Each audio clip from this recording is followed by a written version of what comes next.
Bwana vipi mzee wangu? Bwana safi kabisa. Wema? Bwana kwema mjomba. Vizuri. Sisi tuko tunasema tupo Ndaga, tuko Fijo, tupo Tununu. Tununu. Naam. Twa mkutano. Tununu sana. Bwana vipi unajisikiaje kuwa hapa mkutano mkubwa ambao mnaenda kufanya maamuzi ndani ya klabu yenu kwa miaka minne mingine ambayo mnaenda kuchagua wajumbe ambao watamsaidia rais wenu? Kwanza tunamshukuru Mwenyezi Mungu.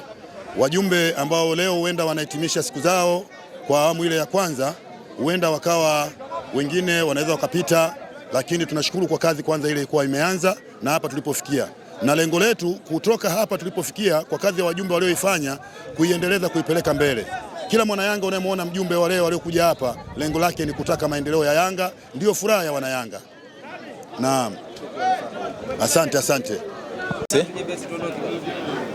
Bwana mabibi na mabwana, kutokea hapa Superdome Masaki ambapo unafanyika uchaguzi mkuu wa klabu ya Young Africans 2026, na hapa tuko na wanachama ambao wamekidhi vigezo au sifa zile za kuingia kwenye uchaguzi mkuu. Nipo na mwanadada kutokea tawi la Young Z. Bwana mambo? Safi, habari? Fresh? Salama kabisa. Kama kaa? Fresh kabisa. Mambo anasemaje? Good. Wanageuka kule wana Yanga wakutazame Tanzania nzima. Okay. Fresh, unajisikiaje kwanza kufika siku hii ya leo ya uchaguzi mkuu wa klabu yako Young Africans, wewe ukiwa tawi la vijana Young Z, umekuja kuwakilisha katika zile nafasi za wajumbe watano ambao wamekizi zile sifa za kuja kwenye mkutano mkuu? Well, kwanza nimefurahi na ninajisikia faraja kuwa ni miongoni mwa watu ambao wanashiriki katika hii AGM ya Yanga.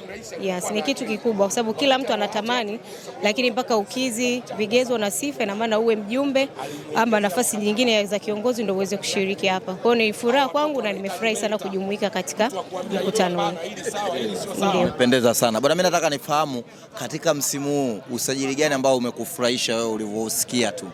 Well, sajili zote ni nzuri na nimezipenda na imani zitaenda kuongeza kitu katika timu yetu, lakini moja kubwa kabisa iliyonifurahisha Shashamani.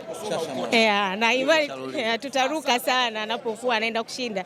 Tutaruka sana, mapiano nyingi sana. Kufanya mazoezi, unajua chumbani ukiwa mwenyewe lazima nimeshazimasa kwa sababu ni mmoja ya mchezaji ambao ulikuwa tunafuatilia. Kama unakumbuka tulishawahi kukutana nao kwenye hatua ya robo finali tufuzu kwenda nusu finali. Kwa hiyo ni mchezaji ambaye tunamfahamu na nilikuwa namfuatilia.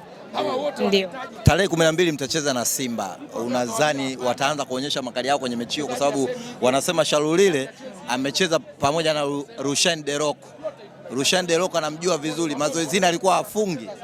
Unasemaje? Kama wao wataanza kuonyesha makali yao, sisi tayari tulishayaonyesha. Kwa hiyo itakuwa ni muendelezo tu. Tunachotaka kusema tusubiri tarehe ifike, Yanga bingwa. Kila la heri. Shukrani. Okay.